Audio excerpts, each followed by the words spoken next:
ஜெபத்திலே நடத்துவார். நன்றி. எங்களை அருமையாய் நேசித்து அருமையான ஆண்டவரே, இந்த வேலைக்காக நாங்கள் ஜெபிக்கிறோம் ஆண்டவரே. இந்த ஒரு நல்ல சந்தர்ப்பத்துக்காக உங்களுக்கு நாங்கள் சோதரிக்கிறோம் கர்த்தாவே. ஆண்டவரே, இந்த 5வது மாதத்திலே முதல் நாளிலே கர்த்தாவே சன்னிதானத்தில் நாங்கள் வருகிறதுக்கு எங்களுக்காக ஒரு நேரத்தை எங்களுக்கு ஒதுக்கி தந்ததுக்காக உங்களுக்கு ஆண்டவரே, நாங்கள் ஒன்றுக்கும் உதவாத ஒரு மனுஷராக நாங்கள் இருக்கும் பொழுது கர்த்தாவே, இந்த அற்பமான சரீரம் நீ மகிமையான காரியங்களை நீ செய்கிறதற்காக கர்த்தாவே, ஆண்டவரே எங்களை மேன்மாக நீ தெரிந்து கொண்டதற்காக நாங்கள் உண்மை நன்றியோடு நாங்கள் விசேஷமாக தேவனே இந்த பண்டிகை நாட்களில் கர்த்தாவே நீர் எங்கள் மத்தியில வந்து கர்த்தாவே இந்த ஆராதனை நீர் எங்களுக்கு ஆசீர்வதித்து தரும்படியாக கர்த்தாவே நாங்கள் எதற்காக கூடியிருக்கிறோம் என்றதுக்காகவும் நாங்கள் எந்த நோக்கத்துக்காக இந்த இடத்துக்கு வந்திருக்கிறோம் என்றதுக்காகவும் ஆண்டவரே நீர் எங்களிடத்திலே வந்து எங்களுடைய நிலைகளை அறிகிறதான ஒரு தேவனாக இருக்கிறோம். ஆண்டவரே நீர் எங்களுடைய கொண்டுமாக எங்கள் மத்தியிலே கொண்டுமாய் வரும்படியாக நாங்கள் அழைக்கிறோம் கர்த்தாவே. நிச்சயமாக நாங்கள் தேவனோடு உங்களுடைய சமூகத்துக்கு வரும்பொழுது நாங்கள் எங்களை சரிப்படுத்திக் கொண்டு சீர்படுத்திக் கொண்டு ஆண்டவரே எங்களுடைய முன்குறிப்புகளை நாங்கள் எங்கே இருந்து வந்தோம், நாங்கள் எங்கே போகிறோம், நாங்கள் இப்பொழுது என்ன செய்து கொண்டிருக்கிறோம், நாங்கள் எதை செய்ய வேண்டும் என்று நாட்களுடைய வார்த்தையிலே நீர் எங்களுக்கு வெளிப்படுத்தி தரும்படியாக ஆண்டவரே நாங்கள் செல்கிறோம் கர்த்தாவே. ஆண்டவரே விசேஷமாக இந்த இடத்திலே எல்லா இடங்களிலிருந்து அழைக்கப்பட்டு வந்திருக்கான ஒவ்வொரு பிள்ளைகளுக்காக நாங்கள் செபிக்கிறோம் கர்த்தாவே. ஆண்டவரே ஒவ்வொரு பிள்ளைகளும் வந்தவண்ணமாய் திரும்பி போகாத படிக்க கர்த்தாவே தேவரே ஏதோ ஒரு காரியத்தை இந்த இடத்திலே பெற்றுக்கொள்ள தக்கதாக ஆண்டவரே நாங்கள் செபிக்கிறோம் கர்த்தாவே. தாவீதின் குமாரனே நீர் எங்களுக்கு இறங்கும் என்று சொல்லி ஆண்டவரே ஜனங்கள் கேட்ட பொழுது கர்த்தாவே ஆண்டவரே அவர் வேண்டுமாக ஆண்டவரே தாவீதின் குமாரனே எங்களுக்கு இறங்கும் என்று சொல்லி அந்த ஆண்டவரே அந்த குருடர்கள் கேட்ட பொழுது கர்த்தாவே அவர் நின்று கர்த்தாவே எல்லாரும் அதட்டின பொழுது அவர் நின்று நான் உங்களுக்கு என்ன செய்ய வேண்டும் என்று விரும்புகிறேன், எங்களை கண்களை திறக்க வேண்டும் என்னாலே திறக்க முடியுமா என்று நீங்கள் விசுவாசிக்கிறீர்களா என்று கேட்டபோது விசுவாசிக்கிறோம் என்று சொல்லப்படுது. கர்த்தாவே அவருடைய கண்கள் பார்வையிலே தக்கதாக தேவனே ரவணமான ஒரு அற்புதமான தேவன் தேவன் நேற்றும் இன்றும் என்று மாறாத ஒரு தேவனாக விண்ணப்பங்களுடைய வேண்டுதல்களுடைய காரியங்களை நிறைவேற்றும்படியாக குறைகள் எல்லாத்தையும் வெளிப்படுத்தும்படியாக வாழ்க்கையை மாற்றும்படியாக வெளிப்பாட்டை ஆண்டவரே எங்களுக்கு தரும்படியாக ஆவிக்குரிய கண்களை திறந்தருளும்படியாக செபிக்கிறோம் ஆண்டவரே. சிறியோர்கள் வாலிபர்கள் பெரியவர்கள் எல்லாரும் ஆண்டவரே சகோதர சகோதரிகள் யாவரையும் நீர் எல்லாரும் சந்திக்கும்படியாக தேவரே அவர்கள் ஏதோ ஒரு நோக்கத்திற்காக வந்திருக்கிறபடினால உலக தோற்றத்துக்கு முன்பதாக உடைய நித்தியத்திலே ஆண்டவரே உடைய சிந்தையில முன்குறித்துதான் ஒவ்வொருவரும் இந்த வேளையிலே சந்திக்கும்படியாக ஆராதனை நாட்களிலே அல்லது அவங்க ஏதோ ஒரு நோக்கத்திற்காக வந்திருக்கலாம், என்ன ஒரு காரியத்தை சிந்தித்துக் கொண்டு வந்திருக்கலாம். நீர் ஆண்டவரே என்ன செய்ய வேண்டும் என்று சொல்லி ஆண்டவரே நீர் எங்களை தொட வேண்டும், எங்களுடைய வாழ்க்கையை மாற்ற வேண்டும், தர வேண்டும், தர வேண்டும், எங்களுடைய ஜீவியத்தை மாற்ற வேண்டும், எங்களுடைய வார்த்தையை பரிசுத்தப்பட வேண்டும், ஆயத்தப்பட வேண்டும். ஒவ்வொருவரையும் நீர் மாற்றும்படியாக வார்த்தை ஒவ்வொருவரும் பரிசுத்தப்படும்படியாக ஆண்டவரே ஒவ்வொருவரையும் சந்திக்கும்படியாக ஜெபிக்கிறோம். இந்த இடத்திலே வருகிறதான பணியிடத்திலே வருகிறதான ஒவ்வொரு தேவ தாசர்களையும் ஆசீர்வதிக்கும்படியாக ஒவ்வொருவரையும் மாற்றும்படியாக ஒவ்வொருவரையும் அபிஷேகிக்கும்படியாக உள்ள வார்த்தைகள் அவருக்குள்ளே இறங்கும்படியாக பரிசுத்த ஆவியானவரே அவருக்கு வெளிப்படுத்தும்படியாக குமாரன் ஆண்டவரே யாருக்கு பிதாவை வெளிப்படுத்துகிறாரோ அவர்களுக்கு வேற யாரும் பரிசுத்தாவியாளர் அங்கே பிதாவாக இருக்கிறபடினால அதே வார்த்தையின் வெளிப்பாடு எல்லாருடைய கண்களுக்கு ஆண்டவரே காணத்தக்கதாக இருதயங்களை திறக்கபடியாக ஒவ்வொருவரையும் நாங்கள் ஒப்புக் கொடுக்கிறோம். ஒவ்வொருவரும் இந்த வல்லமுள்ள கரங்களை ஒப்புக் கொடுக்கிறோம் கர்த்தாவே. ஒருவரென்றால் வெறுமையாய் திரும்பி போகாதபடிக்கு வந்தது நல்லது. நாங்கள் தேவனை கண்டுகொண்டோம், கண்டுகொண்டோம், அவருடைய வல்லமைகளை பெற்றுக்கொண்டோம். இயேசு கிறிஸ்து தான் நித்திய ஜீவனுள்ள தேவன் யாருடைய இருதயங்களை தொடர்படியாக நாங்கள் செபிக்கிறோம். இந்த மாத வேளையிலே நாங்கள் ஒன்று கூடியிருக்கிறோம். இந்த ராப்போசன ஆராதனை எங்களுக்கு ஆசீர்வாதத்தை தரும்படியாக கர்த்தாவே ஆண்டவரே நாங்கள் இந்த இடத்திலே தகுதி இல்லாதவர்கள் வந்தாலும் நீர் எங்களை தகுதியாக்கும்படியாக ஆண்டவரே அப்பத்தின் தண்ணீரை ஆசீர்வதித்து கொடுக்கிற தேவன் ஆசீர்வதிக்கிற தேவன் கர்த்தாவே ஒவ்வொரு தகுதிப்படுத்தும்படியாக ஆண்டவரே நான் வருமானம் இதை செய்யும்படியாக உங்களுக்கு நான் கட்டளையிடுவேன் சொன்ன வார்த்தையின்படி கர்த்தாவே ஆண்டவரே நிச்சயமாக உடைய நாள் வருமானம் உடைய மகிமையிலே நாங்கள் சந்திக்க மாட்டோம் கர்த்தாவே இந்த மூணாவே நாங்கள் இதை செய்து கொண்டிருக்கிறோம்.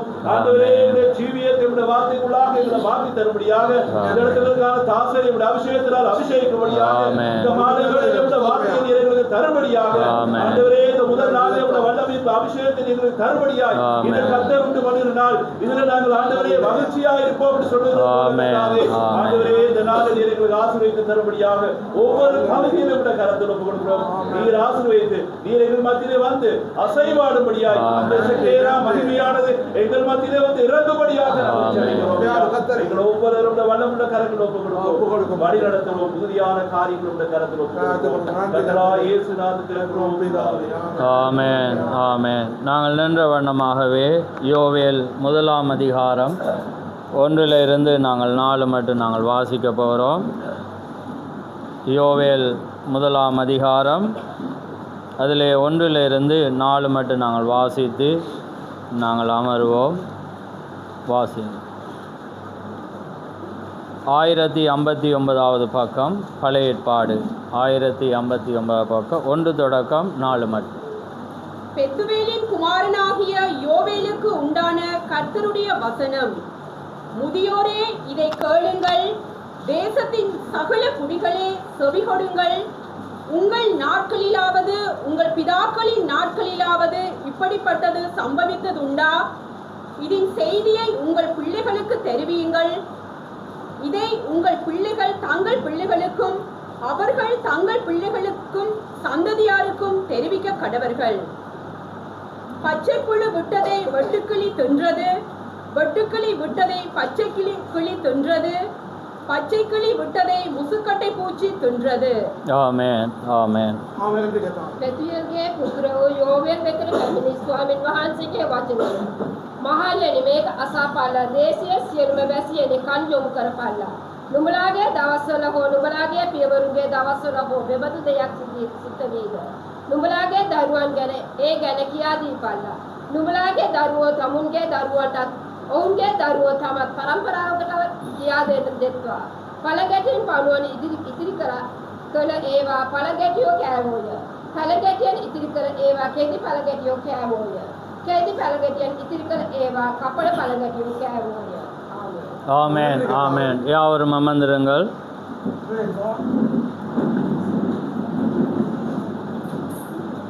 நான் பேசுறது பின்னால விளங்குதா?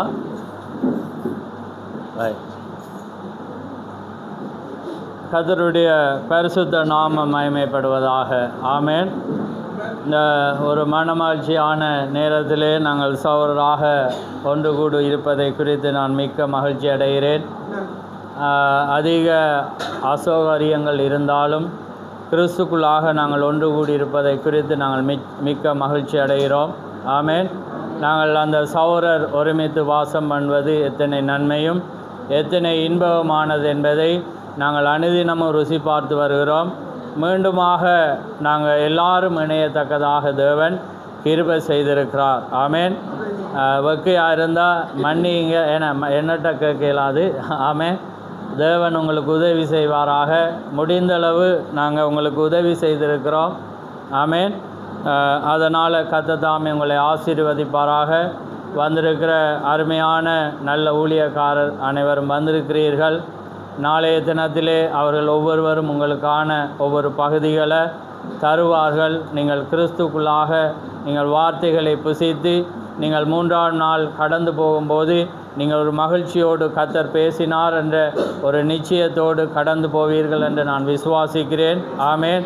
ஏனென்றால் தேவன் ஒரு மகத்தான ஒரு பொக்கிஷத்தை தேவன் ஒரு தீர்க்கதரிசி அனுப்பி எங்களுக்கு கொடுத்திருக்கிறார். அந்த பொக்கிஷத்தை இந்த நாட்களிலே நாங்கள் புசித்து வருகிறோம். அந்த செய்தியானது எங்களுடைய வாழ்க்கையில் அங்கே வாய்க்கு தேனை போல இருந்தாலும் எங்களுடைய ஜீவியத்துக்கு அது கசப்பாக இருந்தாலும் அது எல்லாரும் அல்ல. மணவாட்டியினாலே அதை கிரியைக்கு கொண்டு வர முடியும் என்று நாங்கள் அறிந்திருக்கிறோம். ஆமேன்.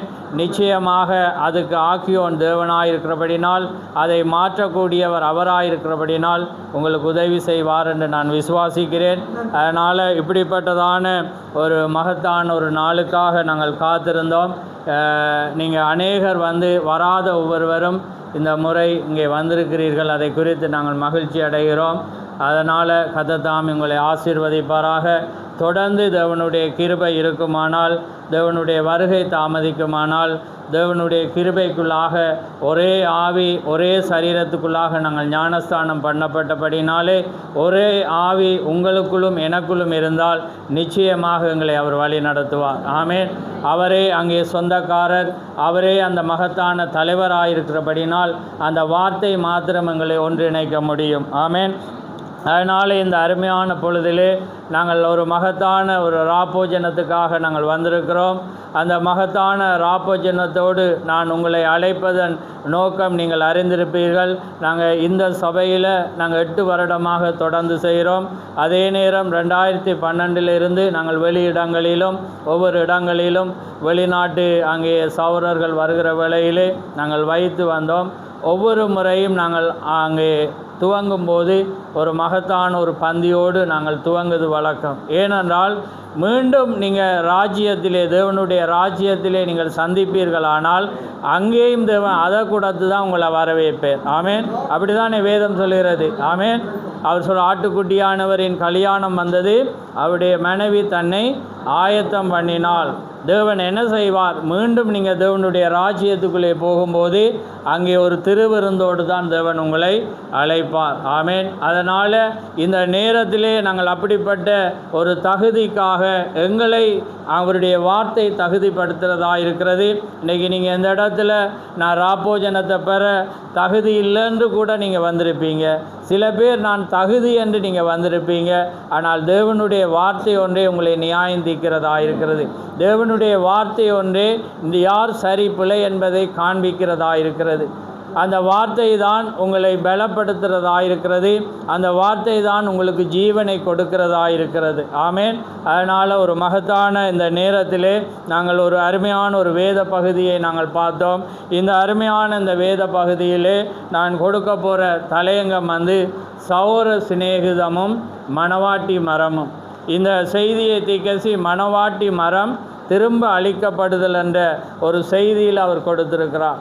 அதை இன்றைய நாளில் நான் அங்கே வித்தியாசமாக இன்றைக்கு அங்கே அநேக இந்த மணவாட்டி சபைகள் இருந்தாலும் இன்றைக்கி எப்படிப்பட்டதான ஒரு ஐக்கியம் என்பதை, எது அந்த ஐக்கியத்தை கொண்டு வருகிறது, அந்த ஐக்கியத்தை எது இல்லாமல் பண்ணுகிறது என்பதை இந்த செய்தியில் அருமையாக தீக்கர்சி விவரித்திருக்கிறார். இந்த செய்தியை நாங்கள் தேவனுடைய ஆவியை கொண்டு நாங்கள் நிதானிப்போமானால் எங்கே தவறு உண்டு என்பதை எங்களால் அறிந்து கொள்ள முடியும். ஏனென்றால் அந்த செய்தி மாத்திரமே எங்களை இணைக்கிறதா இருக்கிறது. அதனால்தான் யோவான் சொல்லுகிறான், நாங்கள் உங்களை அழைக்கிறோம், எங்களுடைய ஐக்கியம் பிதாவோடும் அவருடைய குமாரனோடும் இருக்கிறார், அதனால் நாங்களும் உங்களை அழைக்கிறோம் என்று அவன் அழைக்கிறான். ஏனென்றால் அந்த வார்த்தையாகிய தேவனும் அங்கே மாமிசமான சரீரமும் ஒன்றாயிருந்தது. அந்த ஆதியில் அந்த வார்த்தையாக இருந்த தேவன் அந்த மாமிசமாகி அந்த தேவனுக்குள்ளே சரீரத்துக்குள்ளே இணைகிற வேளையில் பிதாவும் குமாரனும் ஒன்றாயினார்கள். அதே போல தான் மணவாட்டியும் அந்த வார்த்தையும் ஒன்றிணைகிற வேளையிலே தேவனும் மணவாட்டியும் ஒன்றிணைகிறோம். ஆமேன். அதுதான் உங்களையும் என்னையும் இணைக்கிறதா இருக்கிறது. அதனால்தான் வேதம் சொல்ல ஒரே கர்த்தர், ஒரே ஞானஸ்தானம், ஒரே விசுவாசம் மாத்திரம் உண்டு. இன்றைக்கு அநேக சபைகள் இருந்தாலும் அநேக சபைகளுக்குள்ளே ஏன் பிரிவினை என்றால் கோட்பாடுகள், கொள்கைகள், மனிதனுடைய போதனைகள். ஆனால் வார்த்தை ஒன்றாக இருக்கிறது. அந்த வார்த்தையை நாங்கள் பின்பற்றி போவோமானால் வலது பக்கமும் இடது பக்கமும் அங்கே சாயாமல் நாங்கள் அந்த நேர்கோட்டிலே நடப்போமானால் நிச்சயமாக நானும் நீங்களும் நடப்பது ஒரே பாதையாக இருக்கும். ஆமேன். அதுதான் தேவனுடைய வார்த்தையாக இருக்கிறது. ஆமேன். அதனால் நாங்கள் இப்போ வாசித்தோம் பாருங்கள். முதலாவது என்ன? பச்சை புழு, ரெண்டாவது வெட்டுக்கிளி, மூன்றாவது என்னது இது? முசுக்கட்டை பட்டைப்புழு, நான்காவது முசுக்கட்டை பூச்சி. இப்போ இந்த 4 கட்டங்களை நாங்கள் பார்க்குற வேளையில் நாங்கள் எங்கே தவறி இருக்கிறோம் என்பதை நாங்கள் காண முடியும்.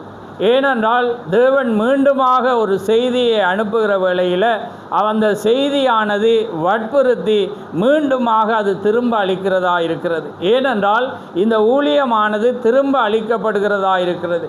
மீண்டுமாக அந்த உரிமையாளரிடமே அது வற்புறுத்தி கொண்டு வருகிறதா இருக்கிறது.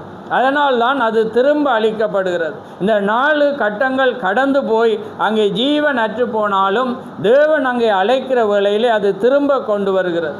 அதே போல தான் தேவன் இந்த நாளிலே ஒரு தீர்க்கதரிசி அனுப்புகிற வேளையில் செய்தியானது மணவாட்டிக்குள்ளே வருகிற வேளையில் அந்த மணவாட்டியை அது மீண்டும் அங்கே கொண்டு வருகிறதா இருக்கிறது. அதனால தான் நீங்கள் அப்படியாக இழக்கப்பட்டு இருந்தால் மீண்டுமாக நீங்கள் வற்புறுத்த வேண்டிய ஒரு நேரத்தில் நாங்கள் ஜீவித்து கொண்டிருக்கிறோம். ஏனென்றால் இது கடைசி மணி நேரமாக இருக்கிறது.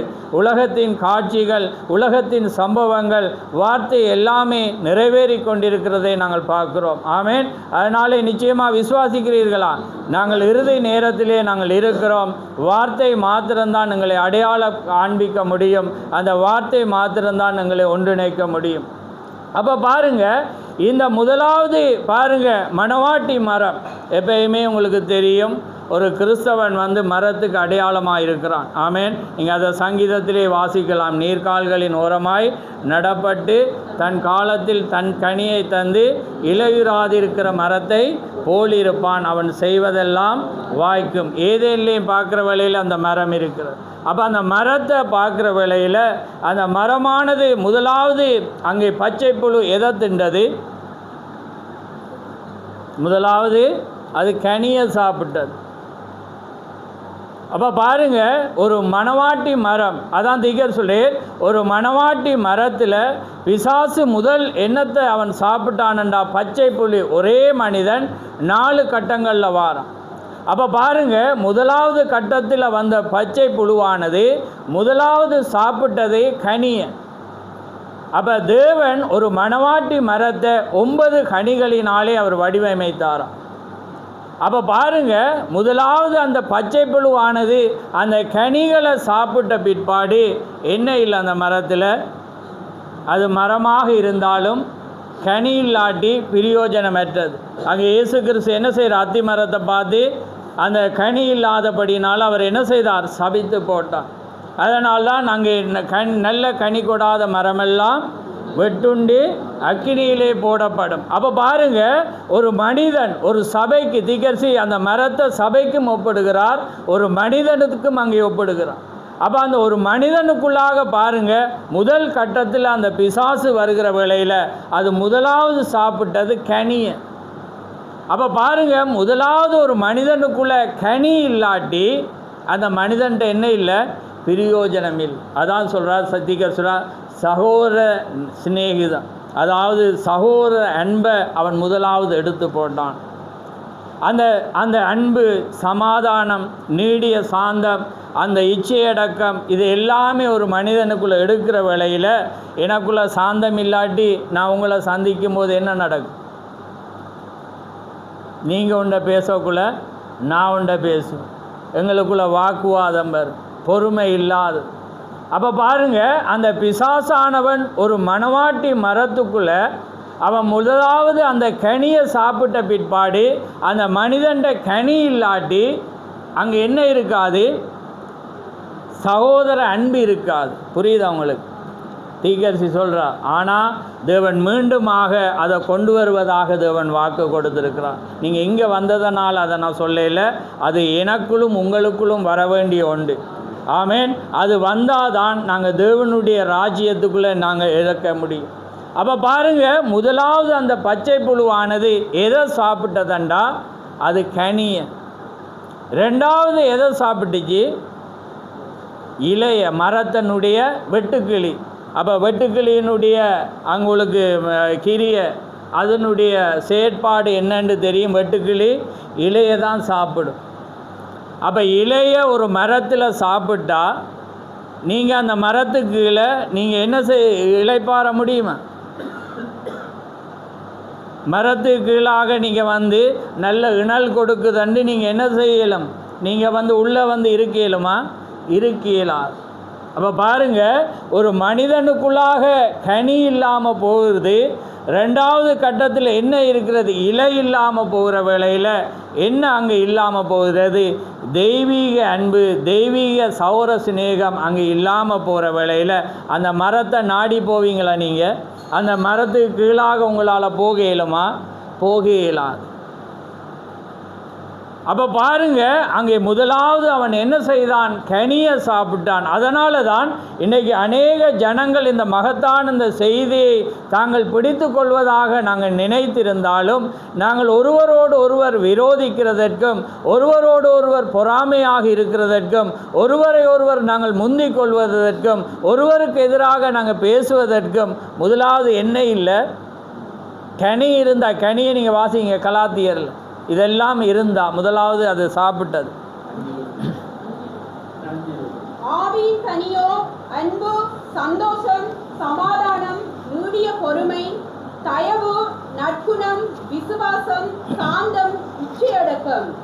இப்படிப்பட்டவைகளுக்கு விரோதமான பிரமாணம் ஒன்றும் இல்லை.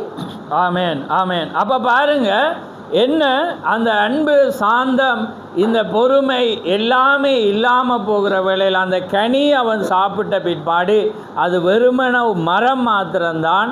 அங்கே என்ன இல்லை? கனி இல்லை. கனி இல்லாட்டி ஒரு கிறிஸ்தவனை பயன்படுத்த இயலுமா? அவன்கிட்ட ஒரு ஜீவனும் இல்லை, அவனோடு நாங்கள் இணைய இயலாது. நாங்கள் இணையும் போது என்ன நடக்குமெண்டா பிரிவினை வரும், வாக்குவாதம் வந்து என்ன பொறுமை இல்லாத பிரச்சனைகள் எல்லாமே வருகிறது தான். இன்றைக்கி இந்த மகத்தான செய்தி ஒன்றாக இருந்தாலும் இன்றைக்கி பிரிவினைக்கு காரணமே ஒரு மனிதனுடைய வாழ்க்கையில் கனி இல்லாதது. அப்போ கனி இல்லாத அங்கே இருக்குமானால் அங்கே என்ன நடக்குமெண்டா அங்கே அடுத்த கட்டமாக பிசாசு வருவான். வெட்டுக்கிளியன் ரூபத்தில் வருகிற வேளையில் அவன் என்ன செய்வான்? உங்களுக்கு அதான் திகர்ச்சி அந்த பச்சை பழுவில் 3 கட்டத்தை சொல்கிறேன். நீங்கள் ரட்சணியத்தின் சந்தோஷத்தை இழந்துருவீங்க. உங்கள்கிட்ட கனி இல்லாட்டி என்ன நினைக்கும்? நீங்கள் தேவ செய்தியோடு உங்களால் ஜீவிக்கலாம். உங்களுக்குள்ள வாக்குவாதம் இருக்கும், குடும்பத்தில் வாக்குவாதம், சபையில் வாக்குவாதம், நீங்கள் வெளியில் வாக்குவாதம், எல்லா சண்டை சச்சரவு எல்லாமே இருக்குது. அங்கே சண்டை சச்சரவு இருக்கிற வேளையில் தேவண்ட ஆவி உங்களுக்குள்ளே இருக்கேலுமான்னு சொல்லுங்கள். தீக்கர்சி சபையும் அதன் நிலையும் என்ற செய்தியில் என்ன எடுக்கிறேன்? ஓநாயின் மத்தியில் புறா வந்து அமருமா? வெள்ளாடின் மத்தியில் அங்கே புறா வந்து அமருமா? இல்லை. அது எந்த மிருகத்தில் வந்து அது அமரும்? செம்மறி ஆட்டில் மாத்திரம்தான். ஏனென்றால் அந்த செம்மறி ஆடு மாத்திரம்தான் தன்னுடைய உரிமையை, தன்னுடைய முழுவதையும் அது வந்து என்ன செய்யும்? இழந்து அது நிற்கத்தக்கதாக எந்த காரியம் செய்யாத வண்ணம் அது சாந்தமாக இருக்கும், அதனோட தாழ்மை இருக்கும். அப்போ அதனால் அது என்ன செய்யும்ண்டா அதன் மத்தியில் பரிசுத்த ஆவி வர முடியும். அப்போ அங்கே என்ன நடக்குதுண்டா, ஒரு மனிதனுடைய வாழ்க்கையில் கனி இல்லாட்டி இந்த 9 கனிகளும் ஒரு மனிதனுடைய வாழ்க்கையில் அங்கே இல்லாத பட்சத்தில் அங்கே உங்களுக்கு ரட்சணியம் சந்தோஷம் இருக்கலாம். தாவி சொல்கிற, ஆண்டவரே ரட்சணியத்தின் சந்தோஷத்தை எனக்கு திருப்பி தாரும். அப்போ நீங்கள் திரும்பி வர வேண்டுமென்றால் உங்களுக்குள்ளாக அந்த பரிசுத்த ஆவியின் கனிகள் வரும். அங்கே கனி என்று வருகிற வேளையில் தேவனுடைய வார்த்தையின்படி நீங்கள் ஜீவிக்க வேண்டும். தேவனுடைய வார்த்தையின்படி நீங்கள் வாழ்க்கையை அமைக்கிற வேளையில் தான், பரிசுத்த ஆவியானவர் வருகிற வேளையில் தான் உங்களோட வாழ்க்கை வந்து கனியை கொடுக்க முடியும். அதனால்தான் பேதுருவினால் கனி கொடுக்க முடியாமல் இருந்தது, சீசர்களால் கனி கொடுக்க முடியாமல் இருந்தது. ஆனால் பரிசுத்த ஆவி வருகிற வேளையில் அது 9 கனிகளை மாத்திரமல்ல, அது மீண்டுமாக அங்கே தேவனுடைய ஆவி அங்கே மீண்டுமாக இயேசு கிறிஸ்து செய்த அதே அற்புதத்தை அதை என்ன செய்தது? மீண்டுமாக பெரிதாக செய்தது. ஏனென்றால் அவர்களுக்குள்ளாக அந்த தேவனுடைய ஆவி வந்தது. அப்போ பாருங்க, இங்கே பிசாசானவன் என்ன செய்தான்? அதான் திக சொல்கிறார், அந்த காரியம் ஏன் அந்த சௌர அன்பும் அங்கே சௌர சிநேகம் அங்கே இல்லாமல் போகிறதென்றால் இந்த கனி இல்லாத ஒரே சிறகுள்ள பறவைகள் என்ன செய்யுமாம்? ஒன்றாக கூடும். இப்போ சிங்கமும் புலியும் ஒன்றாக இருக்கலாது, கழுகும் காகவும் என்ன செய்யலாது? ஒன்றாக இருக்கலாது.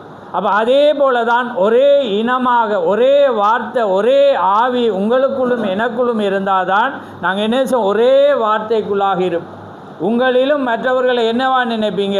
மேன்மை உள்ளவர்களாக இருப்பீங்க. அவனும் என்னுடைய சரீரம் என்று நினைப்பீங்க. பாவியான என்னை அவர் ரட்சிப்பாரானால் அவனையும் அவர் ரட்சிப்பார் என்ற அந்த நிலைக்கு நீங்கள் வருவீங்க. ஆனால் தேவனுடைய ஆவி உங்களுக்குள்ளே வராவிட்டால் உங்களால் பரிந்து பேசுதல் வராது.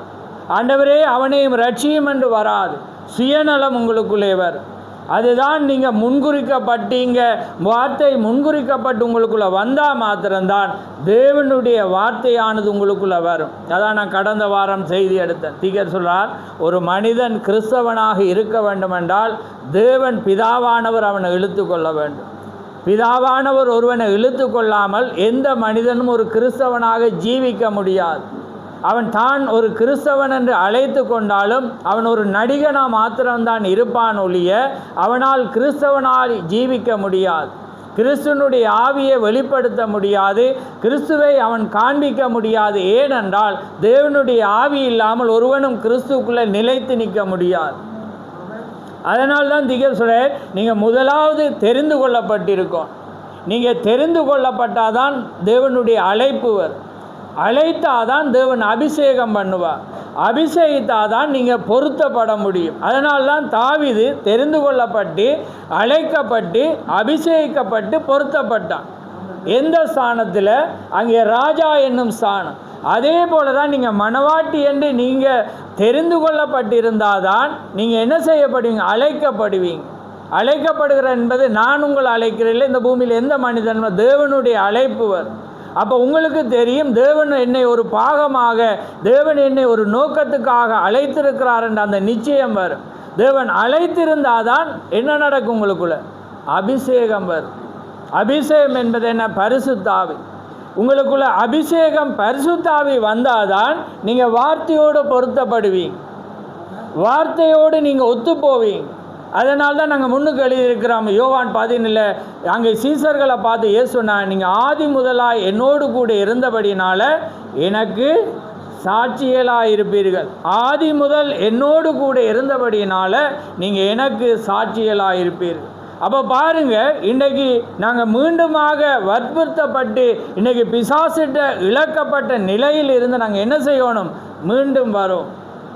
நீங்கள் அந்த வார்த்தையானது உங்களுக்குள்ள ஆதியில் நீங்கள் அந்த வார்த்தையின் சத்தத்தை கேட்டிருந்தால் இன்றைக்கு வார்த்தையானது வருகிற வேளையில் நீங்கள் என்ன செய்வீங்க? திரும்பி வருவீங்க. ஏன்னா திரும்ப அளிக்கப்படுறதா என்ன அர்த்தம்? திரும்ப மூல சொந்தக்காரரிடத்தில் திரும்ப கொண்டு வரப்படுது. அப்போ நீங்கள் உங்களுடைய மூல சொந்தக்காரர் யாராக இருக்கிறார்? கிறிஸ்து. அங்கே இயேசு கிறிஸ்துவாக இருக்கிறார். நீங்கள் மூல சொந்தக்காரிடத்தில் வரணுமெண்டா நீங்கள் வார்த்தையோடு உங்களை ஆராய்ஞ்சு பார்க்குற, ஆண்டவரே நான் இதுக்கு தகுதி இல்லாமல் இருக்கிறேன்டா நீங்கள் வற்புறுத்த வேண்டும். ஏனென்றா, ஆண்டவரே நீர் அதை எனக்கு திருப்பி தாரும், நான் மீண்டுமாக வர விரும்புகிறேன்டா. திருப்புறதற்கு தேவன் இன்றும் மாறாதவராயிருக்கிறார். அவர் இன்றுமே ஜீவனுள்ளவராயிருக்கிறார். ஒரு மனிதன் தன்னை தாழ்த்தி தான் மீண்டுமாக வர வேண்டும் என்று விரும்பினார். அவர் வர இழுத்து கொண்டு வர அவர் தேவனாயிருக்கிறார். அதுதான் திகர்சா, நீங்கள் வற்புறுத்த வேண்டும். ஏனென்றால் நீங்கள் வார்த்தையாக இருந்தால் அந்த வார்த்தையோடு நீங்கள் என்ன செய்யலாம்? உரிமை பாராட்ட முடியும். ஏனென்றால் நீங்கள் ஜீவனுள்ள தேவனுடைய கரங்களிலே இருந்தவர்கள். அதனால் பிசாசானவன் என்ன செய்யலாது? உங்களை இழுக்க முடியாது. ஆமென். அப்போ அதனால தான் இன்றைக்கு நாங்கள் ஒரே மெசேஜை நாங்கள் பின்பற்றுகிறோம். நாங்கள் ஒரே செய்தியை நாங்கள் பின்பற்றுகிறோம்டா நீங்கள் பேசுகிறது நான் பேசுகிறதும் ஒன்றாக தான் இருக்கும். ஏண்டா எங்களுக்கு ஒரே தீர்க்கதரிசியை தான் தேவன் அனுப்பினான். ஒரே பிதா தான் இருக்கிறது. ஒரே செய்தி புத்தகம் தானே உங்கள்கிட்டையும் என்னட்டையும் இருக்கிறது. ஆனால் தேவனுடைய ஆவி இல்லாமல் அந்த வார்த்தை என்ன செய்யலாது? உங்களையும் என்னையும் அங்கே இணைக்க முடியாது. ஆமென். அப்போ பாருங்கள், அந்த கனியானது இன்றைக்கு என்ன செய்தான்? முதல் கட்டத்தில் அந்த பிசாசு வந்து சாப்பிடுகிற வேளையில் அந்த மரமானது வெறுமனை இருக்கிறது. இப்போ இன்றைக்கு உங்களோட வாழ்க்கையில் கலாத்தியரில் சொல்லப்பட்ட கனி இல்லாட்டி நீங்கள் எப்படி இருப்பீங்க? நீங்கள் வெறுமனை இருப்பீங்க. உங்கள்கிட்ட எந்த காரியத்தை என்ன செய்யலாத யாருமே பெற்றுக்கொள்ள முடியாது. சாப்பிட ஒன்றுமே இல்லை.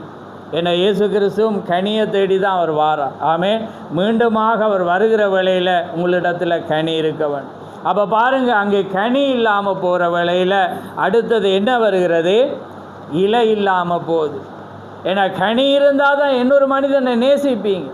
இன்னொரு மனிதன் வர வேண்டும் என்று விரும்பிங்க, இன்னொரு மனிதன் ரட்சிக்கப்பட வேண்டும் என்று எப்போ விரும்புவீங்கண்டா, என்னிடத்தில் அவன் இளைப்பாற வர வேண்டும். உங்களுக்குள்ள சுயநலம் இல்லாதபடி அது அங்கே திக சொல்றார், அது பறவைகளோ ஒரு மனிதனோ ஒரு இலைய தேடி ஒரு நிழலை தேடி தான் அது இளைப்பாற வேண்டும். அது ஒரு வெறுமனே இல்லாத மரத்தில் தான் இளைப்பாற முடியாது. அப்போ கனி இல்லாவிட்டால் இலை இல்லாமல் போகிறது. இலை இல்லாட்டி அங்கே எந்த மனிதனும் என்ன இல்லை, அது இணைய முடியாது.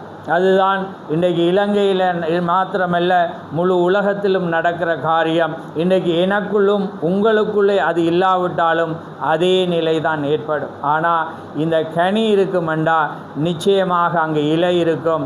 இலை இருந்தால் அங்கே எல்லாமே அங்கே இருக்கும். ஏனண்டா அது கனி கொடுக்கிறதா இருக்கிறது. ஆமேன். அப்போ பாருங்கள், அதை தான் திக சொல்கிறேன்.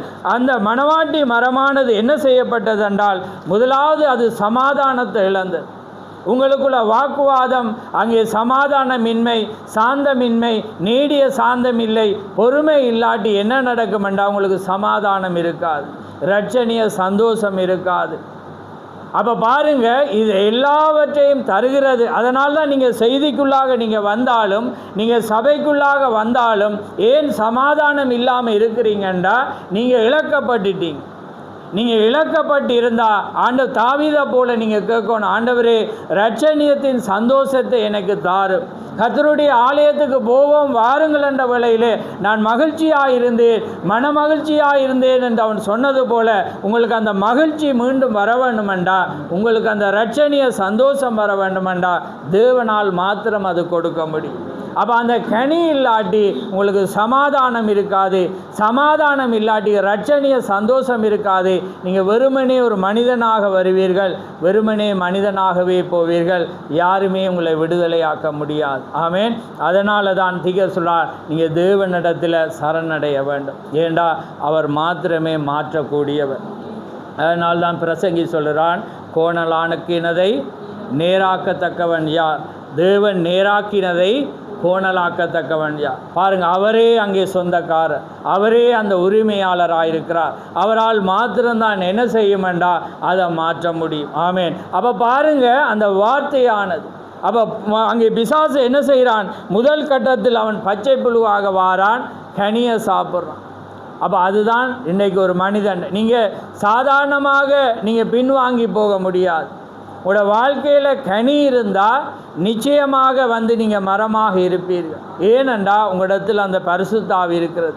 பரிசுத்த ஆவி இருந்தால் அது நீர்க்கால்களின் ஓரமாய் நடப்பட்டு, எப்பயுமே தண்ணீருக்கு அருகில் இருக்கிற மரம் இலை கொட்டுப்படாது. அது எப்பயுமே என்ன செய்யும்? தன் காலத்தில் அது கனியை கொடுத்து கொண்டே இருக்கு. ஆமேன். அதுதான் அந்த மணவாட்டி மரமாக இருக்கிறது. ஆமேன். அப்போ பாருங்கள், சபையாகிய அந்த மரம் என்ன செய்கிறது? இன்றைக்கி அந்த நிலையில் இருக்கிறது. அதனால தான் திகஸ்ரா இன்றைக்கி சபைகள் ஏன் பிரிவினைக்கு காரணம் என்றால் கனி இல்லாதது. கனி இருக்குமானால் அவர்கள் எல்லாமே ஒற்றுமையாக இருப்பார்கள். ஏனென்றால் தேவனுக்குள்ளே இருந்த அதே ஆவியானது உங்களுக்குள்ளே இருந்ததாக இருக்கிறது. அப்போ பாருங்கள், அந்த பச்சை புழுவானது என்ன செய்தது? முதலாவது அது என்ன செய்தது? பழத்தை சாப்பிட்டது என்று திகஸ்ரார். அது என்ன செய்தது? ரெண்டாவது, ரட்சிப்பின் சந்தோஷத்தை அது இழக்க பண்ணினது. அப்போ பாருங்கள், நீங்கள் ரட்சிக்கப்பட்டீங்க என்று அந்த சந்தோஷம் இல்லாமல் இருக்கிறீங்க. நீங்கள் ரட்சிக்கப்பட்டிருந்த அப்படியே இருப்பீங்க. அன்றைக்கு இஸ்ரவேல் ஜனங்கள் அங்கே எகிப்திலிருந்து வெளியே வந்தோன்னு எப்படி இருந்தாங்க? ஆடல் பாடல் மகிழ்ச்சி, தம்பூர் அடித்து வீணையை அடித்து அவங்க என்ன செய்தாங்க? ஆடி பாடி என்ன செய்தார்கள்? மகிழ்ந்தார்கள். இன்றைக்கி நாங்கள் பாருங்கள், ஒரு மகத்தான ரட்சிப்பின் செய்தியை தேவன் தந்திருக்கிறார். பாருங்கள், யாருக்குமே கொடுக்க முடியாத ஒரு விலையேற பெற்ற ஒரு காரியத்தை தேவன் தந்திருக்கிறார். ஆனால் நாங்கள் பாருங்கள், அதான் திகசா தேவன் வரப்போகிறார் என்று நாங்கள் அறிவிக்கிறோம். ஆனால் அவர் வரப்போகிறார் என்று அறிவித்துட்டு எங்களுடைய ஜீவியமோ வேறு கோணத்தில் கிடக்கிறது. ஆமேன். அவர் வரப்போகிறாருன்றா நீங்கள் அப்படியா இருப்பீங்க? இப்போ 2 வருஷத்தில் 1 வருஷத்தில் வாராருண்டா நீங்கள் அதுக்கு ஆயத்தப்படுவீங்களா? அல்லது அவர் வரப்போகிற அந்த ஈரான் யுத்தம் வருது, இந்த 3ஆம் உலக யுத்தம் வரப்போகிறது என எல்லாமே சொல்கிறான். ஆனால் அதே நாளைக்கு திங்களாயினோன்னு என்ன நடக்கிறது? அதே எங்களோட வீட்டு காரியம், அதே வேலை காரியம், ஏன்னா அதே ரொட்டேட்டில் நாங்கள் என்ன செய்கிறோம்? கடந்து போகிறேன். அப்போ பாருங்கள், அதுக்கு காரணம் ஏனென்றா தேவனுடைய அந்த ஜீவன், தேவனுடைய ஆவி இருந்தால் நீங்கள் முதலாவது ஆயத்தப்படுவீங்க, நீங்கள் பரிசுத்த ஆவியை பெறுவீங்க.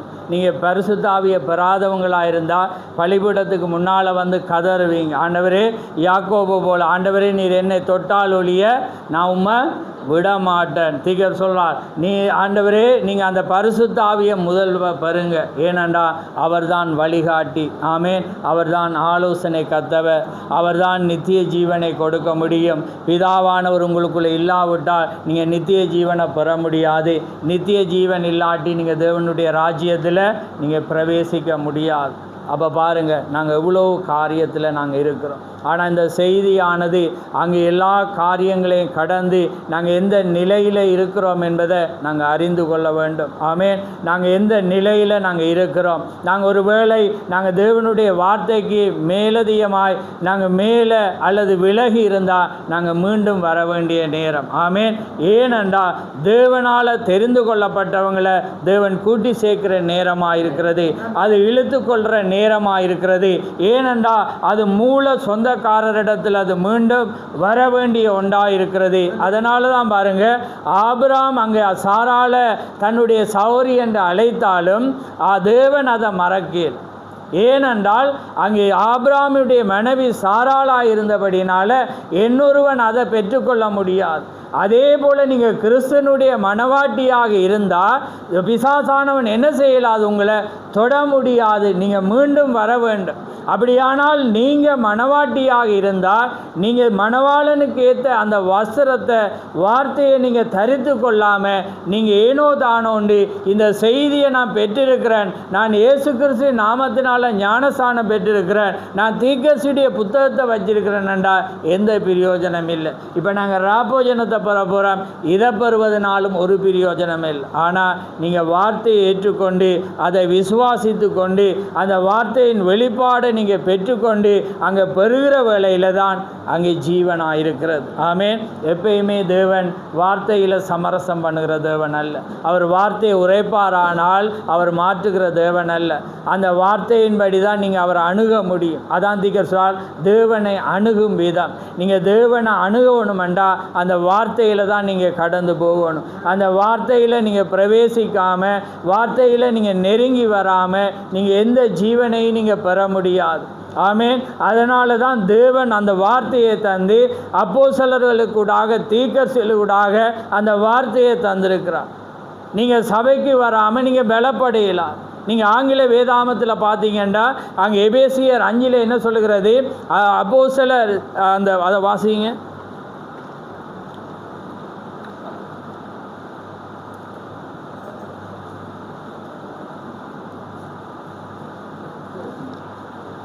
இதில் எபேசியர் 4:11 வாசிங்க. மேலும் நாம் அனைவரும் தேவனுடைய குமாரனை பற்றும் விசுவாசத்திலும் அறிவிலும் ஒருமைப்பட்டவர்களாகி கிறிஸ்துவினுடைய நிறைவான வளர்ச்சியின் அளவுக்கு தக்க பூரண புருஷனாகும் வரைக்கும் பரிசுத்தவான்கள் சீர்பொருந்தும் பொருட்டு சுவிசேஷ ஊழியத்தின் வேலைக்காகவும் கிறிஸ்துவின் சரீரமாகிய சபையானது பக்தி விருத்தி அடைவதற்காகவும் அவர் சிலரை அப்போஸ்தலராகவும் சிலரை தீர்க்கதரிசிகளாகவும் சிலரை சுவிசேஷகராகவும் சிலரை மேய்ப்பராகவும் போதகராகவும் ஏற்படுத்தினார். ஆமென். அப்போ பாருங்க, அங்கே தீர்க்கதரிசி சொல்றார் ஆங்கில வேதத்தில் பெர்ஃபெக்ட், அதாவது பரிபூரணம் அடையணுமெண்டா நீங்கள் இந்த ஊழியத்துக்கூடாக தான் நீங்கள் என்ன செய்யலாம், பெற முடியும். அப்போ அதனால தான் தேவன் மேய்ப்பர்கள், அப்போஸ்தலர்கள், சுவிசேஷர்கள் என்று அவர் என்ன செய்தாராம், ஏற்படுத்தினார். அதனால தான் வேதம் என்ன சொல்லுது, சபை கூடி வருதலை சிலர் விட்டு விடுகிறது போல நாளானது சமீபமாக இருக்கிறபடினால் நீங்கள் ஒருவருக்கொருவர் புத்தி சொல்லுங்கள். ஏனென்றால் நீங்கள் சபை கூடி வருதலை நீங்கள் என்ன செய்யலாது, வார்த்தையானது விட முடியாதென்றால் நீங்கள் விட இயலாது.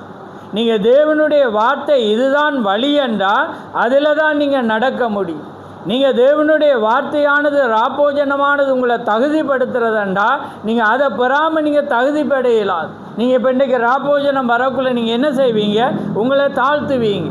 நீங்கள் தவறு உள்ளவர்களாக இருந்தால் நீங்கள் என்ன செய்வீங்க, பெறாமல் நீங்கள் இருப்பீங்க. ஏனென்றால் அது ஆயத்தப்படுத்துகிற ஒன்றாக இருக்கிறது. நீங்கள் அது கிறிஸ்துவனுடைய சரீரத்தோடு இணைகிறபடினால வேதம் 1 கொரிந்தியர் 11 என்ன சொல்கிறது? அபாத்திரமாய் போஜனம் பானம் பண்ணுகிறவன் தனக்கு ஆக்கினை தீர்ப்பு வரும்படியே போஜனம் பானம் பண்ணுகிறான். அப்போ நீங்கள் அந்த பராபோஜனத்தில் போஜனம் பானம் பண்ணுகிற வேளையில் உங்களுக்கு வெளிப்பாடு இருந்தால் என்ன செய்வீங்கன்னா நீங்கள் விலகுவீங்க. அப்போ ராபோஜனத்தை நீங்கள் பெறணுமென்றால் நீங்கள் என்ன செய்வீங்க? உங்களை ஆயத்தப்படுத்துவீங்க. அப்போ அந்த ஆயத்தப்படுத்துறது தான் இந்த காரியமாக இருக்கிறது. அதனால தான் திக சொல்கிறார், நீங்கள் நான் வரும் அளவும் இதை பானம் பண்ணுங்க, நான் வரும் அளவு நீங்கள் இதை புசியுங்க. ஏனென்றால் அது ஜீவனாக இருக்கிறது. அதனால தான் அங்கே இயேசு கிறிஸ்து அந்த பூமியில் இருந்த வேளையில் அதை நிரூபித்தார்.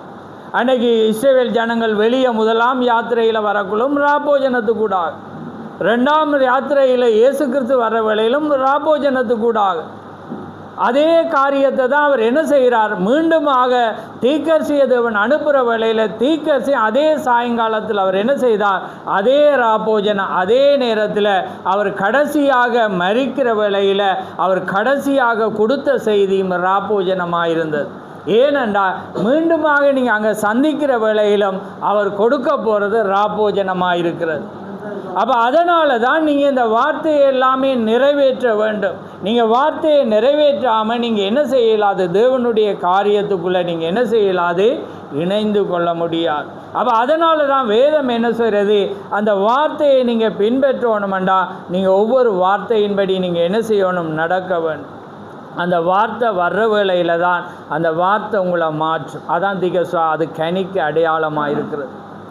அப்போ வார்த்தை உங்களுக்குள்ளே இருந்தால் உங்களுக்குள்ளே சாந்தம் ஆட்டோமேட்டிக்காக இருக்கும், அன்பு இருக்கும். ஏன்னா அதே ஆவி என்ன செய்யும்? அங்கே வருகிறது. அப்போ மோசே எப்படிப்பட்ட 40 வயசில் எப்படிப்பட்ட மனிதனாக இருந்தான். ஆனால் 80 வயதில் அந்த முச்செடியில் ஒரு செகண்ட் கணக்கில் தேவன் அவனை சந்திக்கிற வேளையில் அவனே மாற்றினான்.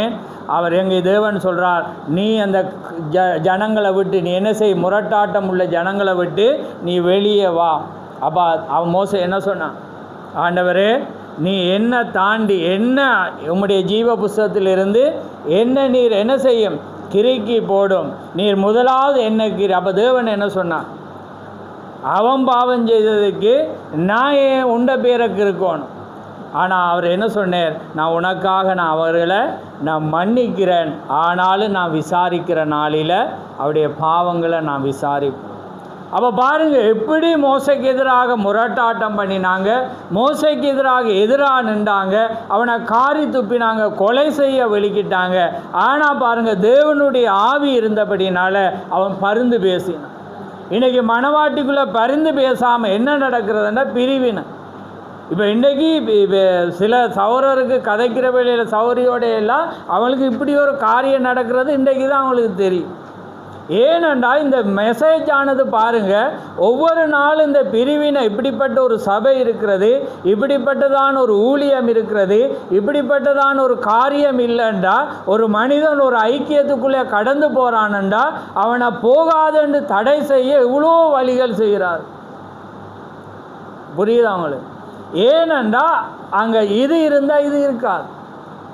ஆனால் நாங்கள் கடவுளுக்கு நன்றி செலுத்தணும். நீங்கள் தேவனுக்குள்ளாக தேவனுடைய வார்த்தையில் நீங்கள் எங்கே நீங்கள் காரியங்களாக போனாலும் நாங்களாக தான் இருப்போம். ஆமென்.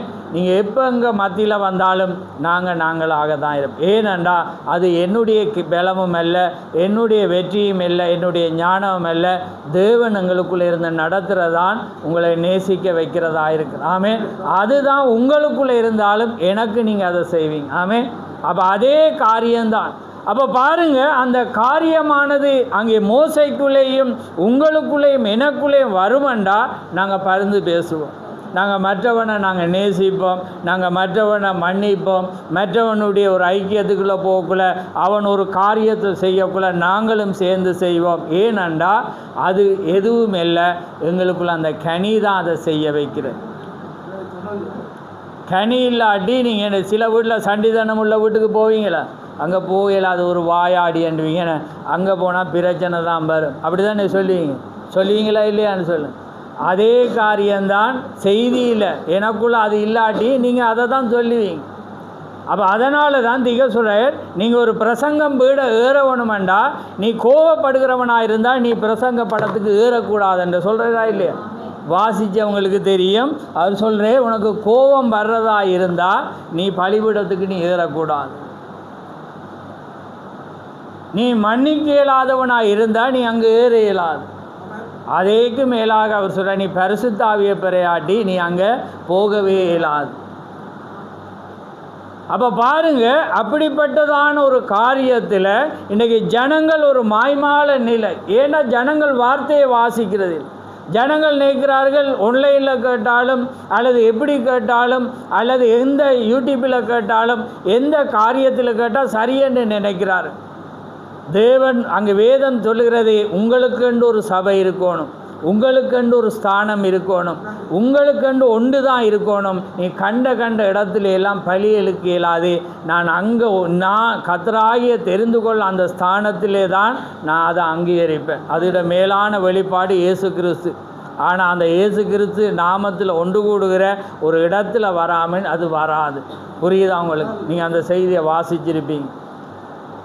அப்போ பாருங்கள், இன்றைக்கி ஏன் ஒரு பயம் இல்லாமல் போகிறதுண்டா, கனி இருந்தால் அந்த பரிசுத்த ஆவி இருந்தால் பயம் இருக்குது. ஜனங்களும் ஏதோ ஒரு காரியத்தில் நாங்கள் எப்படி போனாலும் என்ன நிலையில் போனாலும் சரி, எங்களுக்கு ஒரு பிரணாமுடைய செய்தி இருக்கிறது, எங்களுக்கு வேதம் இருக்கிறது, நாங்கள் இயேசு கிறிஸ்து நாமத்தில் நாங்கள் பெற்றிருக்கிறோம், அதனால் ராஜ்யம் போவோம் என்ற ஒரு மாயமான ஒரு தோற்றத்தை, மாயமான ஒரு கோட்பாட்டில் இன்றைக்கு ஜனங்களை நடத்துகிறாங்க. அருமையான சகோதரர்களே, அது தவறான ஒன்று. நீங்கள் செய்தியை பிரசங்கிப்பதினாலோ அல்லது செய்தியை வாசிப்பதினாலோ அல்ல, நீங்கள் அதுவாக மாறாமல் ஜீவன் வராது. அந்த வார்த்தையானது உங்களோட வாழ்க்கையாக மாறணும். அந்த வார்த்தை உங்கள் மத்தியில் பிரதிபலிக்க வேண்டும். அந்த வார்த்தையானது உங்களுக்குள்ளே பொருத்தப்பட வேண்டும். அந்த வார்த்தையில் நீங்கள் ஆணாக இருக்கலாம், பெண்ணாக இருக்கலாம், அந்த வார்த்தையோடு நீங்கள் பொருத்தப்படாட்டி நீங்கள் அந்த ஸ்தானத்திலே இல்லை. ஏனென்றால் நீங்கள் தெரிந்து கொள்ளப்பட்டிருந்தா அழைக்கப்பட்டிருப்பீங்க, அழைக்கப்பட்டிருந்தா அபிஷேகப்பட்டிருப்பீங்க, அபிஷேகப்பட்டிருந்தால் பொருத்தப்பட்டிருப்பீங்க. எங்கே? இதோட அல்ல, நீங்கள் சரீரமாகிய இயேசு கிறிஸ்துடைய வார்த்தையோட சரீரமான அந்த சபையோடு நீங்கள் என்ன செய்யப்பட்டிருப்பீங்க? நீங்கள் இணைக்கப்பட்டிருப்பீங்க. அந்த இணைக்கப்படுகிறதுக்கு காரியம் என்னண்டா, நீங்கள் தெரிந்து கொள்ளப்படும். நீங்கள் தெரிந்து கொள்ளப்படாமல் நீங்கள் வார்த்தையாக ஜீவிக்க முடியாது. ஆமென். அந்த வார்த்தையாக நீ ஜீவிக்கணுமெண்டா நீங்கள் தெரிந்து கொள்ளப்பட வேண்டும். நீங்கள் வார்த்தையாக மாற நீங்கள் பிரயாசப்படவும், உங்களுக்குள்ளே அது வரவும். ஆமென். நீங்கள் மாறாமல் யாருமே உங்களை மாற்ற இயலாது. உங்களுக்குள்ளே தேவன் பேசாமல் நீங்கள் மாற இயலாது. ஆமென். நீங்கள் செய்தியை கேட்கலாம், அது கவர்ச்சியை கொண்டு வரும், நீங்கள் நாளை மாறிடுவீங்க. ஆமென். அதே சுபாவம் வரும். நீங்கள் சபைக்கு வரக்குள்ளே பொறுமையாக இருக்கணும்னு நினைப்பீங்க, நீங்கள் வெளியே போனோன்னே நீங்கள் மாறிடுவீங்க.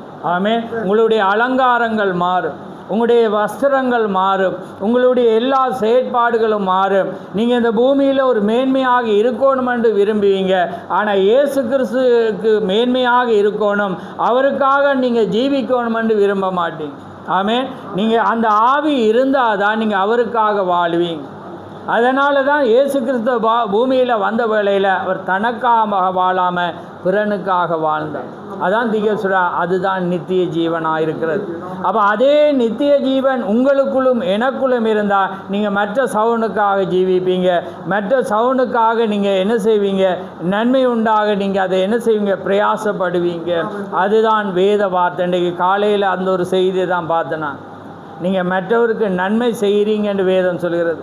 எப்படி? காசு கொடுக்கறதுனால நன்மை அல்ல, அது நல்லது. ஆனால் நீங்கள் மற்றவனுடைய பக்தி விருத்திக்கு ஏதுவாக நீங்கள் நடக்கிற வேளையில் வேதம் என்ன சொல்லுதண்டா?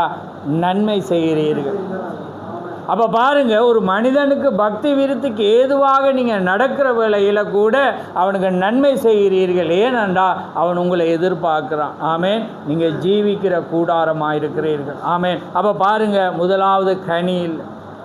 அப்போ கனி இருந்தால் தான் நானும் நீங்களும் எப்பயுமே சண்டை இல்லாமல் இருக்கேன்.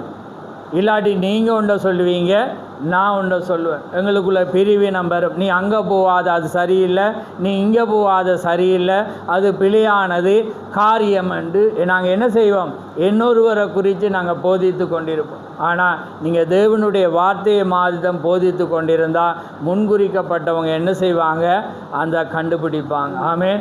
அதுதான் நாங்கள் செய்ய வேண்டிய காரியம். ஆமேன். நேரம் கடந்து போய் கொண்டிருக்கிறது. ஆமேன். நாங்கள் நேர காலத்துக்கு செய்ய முடியாமல் போனது. அப்போ அடுத்ததாக பாருங்கள், அது என்ன செய்கிறது? முதலாவது பச்சை புழு, ரெண்டாவது வெட்டுக்கிளி இலை, மூன்றாவது என்ன வருதுண்டா? பட்டையை சாப்பிடுது.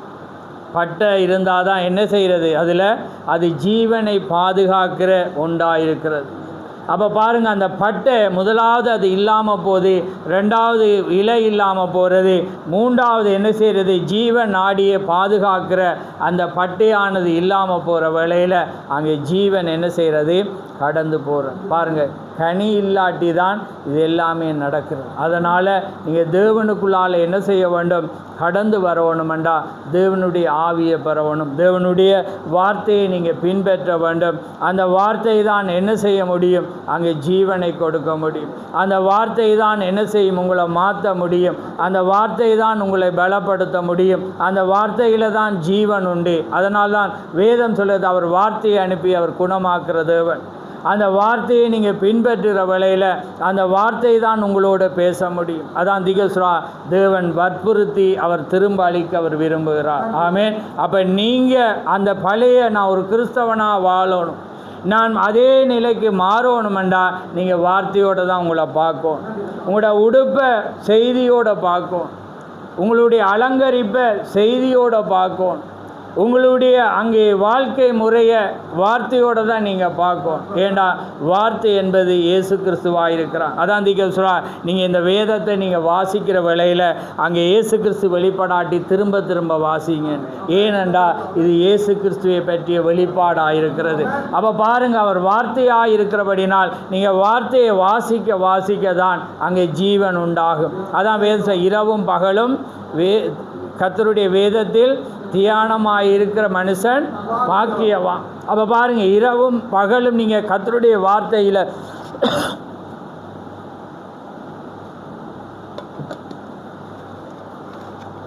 நீங்கள் தியானமாக இருந்தால் நீங்கள் பாக்கியவானாக இருப்ப. ஏண்டா அந்த வார்த்தை தான் என்ன செய்யும்? உங்களை படிப்படியாக மாற்றும், உங்களை ஆயத்தப்படுத்தும், உங்களை ஜீவனை கொடுக்கும். அப்போ தான் நீங்கள் என்ன செய்வீங்க? தகுதியாக மாறுவீங்க. நீங்கள் உங்களோட வாழ்க்கையை நீங்கள் மாறாமல் என்ன செய்யறாது? உங்களோட வாழ்க்கை மாறாது. பரிசுத்த ஆவி வராமல் நீங்கள் மாற முடியாது. அதனால தான் இன்றைக்கி இப்படிப்பட்டதான பிரிவினை, குழப்பங்கள், சமாதானம் இல்லை, சந்தோஷம் இல்லை, ஆராதிக்கிறதில் சோர்வு இருக்கிறது, எல்லாமே விடுதலையாக முடியாமல் இருக்கிற எல்லா காரியத்துக்கும் காரணம் உங்களோட வாழ்க்கையில் பரிசுத்த ஆவி இல்லாது. நீங்கள் அந்த வார்த்தையை வாசிக்கிறதுக்கு முதலாவது கணம் கொடுப்பீங்கண்டா. அதான் சொல்கிறா, முதலாவது ரீட் அண்ட் ப்ரே. நீங்கள் முதலாவது வேதத்தை வாசித்து ஜெபியுங்க. ஆனால் இன்றைக்கி கிறிஸ்தவருடைய வாழ்க்கையில் என்ன நடக்கிறா? வேத வாசிப்பில் நீங்கள் வேதத்தை வாசிக்காமல் தேவன் ஜெபத்தை கேட்க முடியாது. ஜெபமும் எப்படியா மாறிட்டு 5 நிமிடமாக மாறிட்டு. ஆனால் இப்போ இதை ஸ்தாபனங்கள் என்ன செய்கிறது? ஆனால் மணவாட்டி இப்போ என்ன சொல்கிறாண்டா? அதெல்லாம் ஸ்தாபன முறை. நடந்து போக்குலையும் ஜெபிக்கலாம், பைக் ஓட்டி போகிறதும் ஜெபம், பாட்டு படித்தாலும் ஜெபம் அண்டு இப்படி என்ன செய்கிறது? இப்போ அதை நாங்கள் எங்களோட வாழ்க்கையில் என்ன செஞ்சிட்டோம்?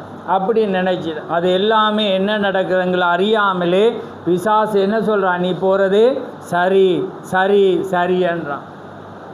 ஆனால் இங்கே ஒரு மனிதன் இங்கே வந்து அவர் பாருங்கள் தீக்கசி, அதான் சொல்கிறேன், அவர் ஒரு சுகமளிக்கிற ஆராதனையை வைக்கிறேன்டா, அவர் 3 நாள் ஃபாஸ்டிங் இருக்குது. ஏன்? அவருக்கு தெய்வீக சுகத்தை தேவன் வச்சிருந்தேன், தேவனே அவருக்குள்ளே இறங்கி இருந்தேன். அப்போ ஏன் அவர் போய் ஃபாஸ்டிங் இருக்கணும்? அவரே விடுவோம், அவரோட ஃபைலை க்ளோஸ் பண்ணுவோம். இப்போ ஏசு கிறிஸ்துக்கு வரும். ஏசு கிறிஸ்துக்கு வர்ற வேளையில் அவர் என்ன செஞ்சார்? ஞானஸ்தானம் பெற்ற பிற்பாடு எங்கே போகிறேன்? வாசம் இருக்க தான் ஒரு இப்போ எத்தனை நாள்? 40 நாள் இரவும் பகலும் இருக்கிற இரவும் பகலும் இருந்து தான் அவர் என்ன செய்கிறேன்டா? பிரசங்கிக்க போகிறேன். அப்போ இன்றைக்கு நாங்கள் என்ன செய்கிறோம்டா? நாங்கள் முன்குறிக்கப்பட்டோம், நீங்கள் ரட்சிக்கப்பட்டோம். ஏன்னா நீ மணவாட்டியாக உள்ள வாண்ட மாதிரி இன்றைக்கி என்ன செய்கிறாங்க? இன்றைக்கி நிறைய சபைகள் அப்படியான போதனைகள். ஏன்னா நீ மணவாட்டியா, நீ சரி. இப்போ சாபனமும் தங்களோட புத்தகத்தில் பேர் எழுதிட்டா நீ பரலவும் போகலாம். ஏன்னா இது இங்கே மாதிரி புத்தகத்தை தான் அவர் அங்கே போகிறேன், இது ஒரு கொப்பி என்ன மாதிரி அவன் வச்சுருக்கிறான். இப்போ அதே ஸ்டைல் தான் மணவாட்டி சபை. இப்போ பாருங்கள், மணவாட்டி சபை அப்படி தான் இருக்குது இன்றைக்கி. அவங்க பாருங்கள், அவங்க காரியங்கள் எல்லாமே. ஆனால் தேவன் வந்து ஒரு ரட்சணிய சந்தோஷம் இருக்கணுமெண்டா அவங்களுக்குள்ள அழுக வரணும். ஆமே, அதான் திகேஸ்வரா. இன்றைக்கி ஜனங்கள் மத்தியில் கண்ணீர் இல்லை. வீட்டில் பிரச்சனைக்கு அழுகிறாங்க, அது நிறைய கண்ணீர் வருது. ஆனால் தேவ சமூகத்தில் பாருங்கள் கண்ணீர் இல்லை. பாருங்கள், ஒரு ஸ்டைலுக்கு, ஒரு வெஸ்டர்ன் ஸ்டைலுக்கு வந்து நாம் ஏதோ ஒன்றை நாங்கள் என்ன செய்கிறோம், பாடுறோம், ஏதோ ஒன்ற காரியத்தை செய்கிறோம். ஒரு ஆமேன் இல்லாத பாருங்கள், இது எல்லாமே ஏனென்றா பரிசுத்தாவி இல்லாது. அந்த புத்தகத்தில் திகேசி அழகாக விவரிக்கிறேன். அப்போ பாருங்கள், இன்றைக்கி சௌர சிநேகமானது ஒரு மகத்தான ஒரு ரட்சிப்புக்குள்ளே வரணுமெண்டா அதுதான்.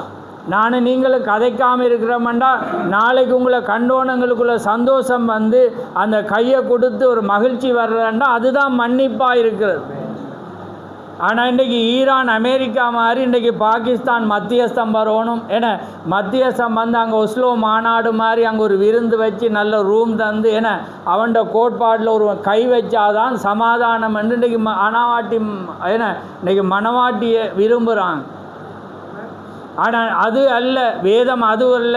நீங்கள் ஒரு 10 வருடம் கதைக்காமல் இருக்கலாம், ஆனால் நேரில் உங்களை சந்திக்கக்குள்ள ஒரு கரத்தை கொடுக்குற வேளையிலே அது எல்லாமே மாறி போயிடும். அதுக்கப்புறம் நீ இப்படி செய்தாண்டா அது வேதம் அதை போதிக்கு. ஆனால் இன்றைக்கு அப்படி எதிர்பார்க்குற ஜனங்களும் இருக்கிறாங்க. இதே மெசேஜில் நான் 2 தினங்களுக்கு முன்பு அந்த சகோதரர்களை சந்திக்கிறவர்கள் அவர் சொல்கிறாங்க, இந்த கல்யாண வீடு செத்த வீடுல எல்லாம் அதெல்லாம் இணைகிறது ஒரு ஐக்கியம் இல்லை, அதில் கை கொடுத்தா எல்லாமே சரியாக இருக்கமா, நாங்கள் வீடு தேடி வரவோம். இதான் வேதம் அங்கே போதிக்கிறது. ஆமே, வேதம் வந்து அதை போதிக்கல. வேதம் வந்து நாங்கள் தேவனுக்குள்ளால் ஒரு காரியம் வருகிற வேளையில், நாங்கள் ஒரு மனிதனை காணும்போது ஒரு கரத்தை கொடுக்குற வேளையில் எல்லாமே மறைந்து போகிறது. எல்லாமே ஒரு குற்ற உணர்வு எங்களுக்குள்ளே வரும். நான் இவ்வளோ ஒரு காரியத்தில் நாம் எப்படி காரியங்கள் வந்துடுற வேளையில் அங்கே வருகிற வேளையில் எல்லாமே மாறும். பிறர் வந்திருக்கிற அருமையான சகோதரர் நாளைக்கு அவர் அங்கே போதிப்பார்.